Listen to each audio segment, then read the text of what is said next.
This election is one of the most consequential this year, not just for Turkey, but for global politics. And helping us examine this vote is Yenal Kucuker. He's the Capital Region Vice President for the Assembly of Turkish American Associations. Thanks so much for joining us, Yenal.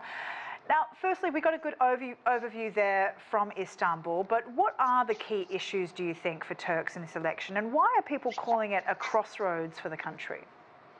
This is a very critical election, as your reporter indicated and provided all the details, and I'm closely following all the details and developments here from about an hour north of Washington, D.C.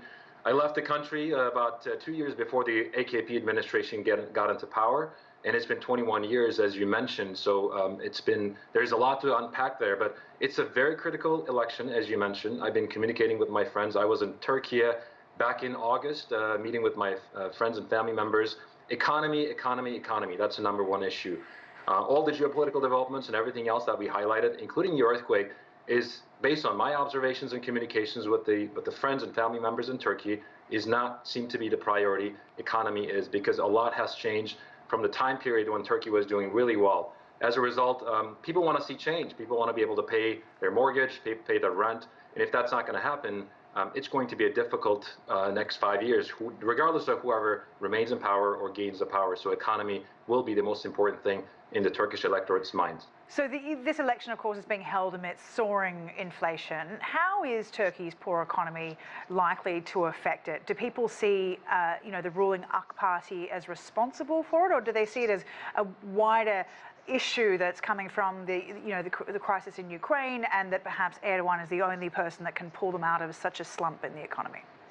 That's a great question. It's a little bit of both, and it depends who you're directing that question to. Obviously, if you really look at it from a wider perspective, a lot has happened from the period when Turkey was really doing well economically to fast forward to this time, obviously. It was geopolitical developments that you highlighted in Ukraine, in the neighboring countries, in Syria particularly, and the COVID definitely took its toll on Turkish economy, just like any other country around the world, including the United States, obviously. But certain components of the society think that it's,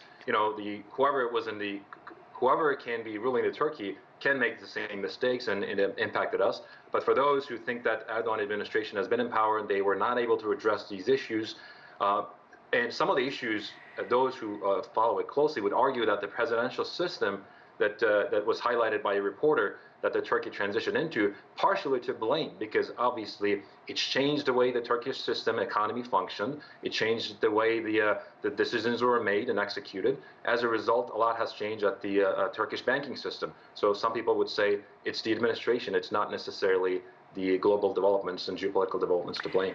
President Erdogan has been in power for 20 years now, as you mentioned, just over. He has changed the face of Turkey and the way that he deals with foreign affairs and foreign leaders. Why do you think that Erdogan is seen as such a challenge to so many Western countries? We have to put that into perspective. As we said, 21 years. How many U.S. presidents is that? Obviously, a U.S. president can be 2 terms. That's 8 years maximum. So if you were to go back, President Erdogan is going back to Bush era. That's a long history in terms of any kind of presidential or political system by U.S. perspective or U.S. framing. And obviously, within that 21 years, a lot has happened both in Turkey as well as around Turkey and globally.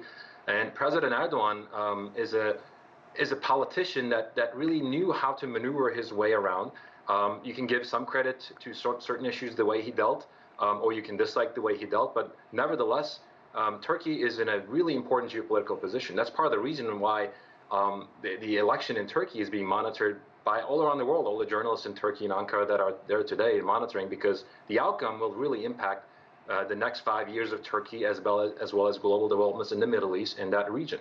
And that's why it's really important. And Turkey played an important role, continues to play an important role in NATO. As we know, they just voted for extended membership, for additional membership for the new members to join the NATO. Developments with Russia, obviously, Turkey plays a critical role within Russia. So all of those developments, not to mention U.S.-Turkey relations, as someone who spent a decade here in Washington, D.C. working on U.S.-Turkey relations, we saw sort of an erosion of U.S.-Turkey relations, especially within the past 5 to 6 years. So those are critical developments, and Turkey's position is really important from from a geopolitical perspective and a national policy perspective. Let's just quickly talk about Kemal Kılıçdaroğlu, and if he were to win this election, what would that mean for Turkey? What direction would he take the country in, and how would it affect Turkey's relationship with prominent nations such as China and Russia? That's a great question. I'm not sure we have enough time to really unpack all of those, but this is a coalition, sort of a candidate government that got together with 6 parties. Turkey, before Erdogan administration, AK Party administration, Turkey used to see coalition governments right and left all the time. I grew up in those coalition governments in the 80s and 90s. So this is somewhat unique because the coalition sort of formed before the election process was completed. I think the economy will be number one. If Kılıçdaroğlu were to be elected as a president, he has a lot to unpack and deal with internally. First, resolving these economic issues, then start dealing with externally with all the geopolitical developments with the Western nations. He has is really, not to mention, he does have a lot of support, obviously, unified. They have their agenda and everything. But at the same time, I would argue that it'll be a difficult time frame for him before he starts focusing on foreign affairs. Okay, Yenal Kucuker, thank you very much for your time. Capital Region Vice President of the Assembly of Turkish American Associations.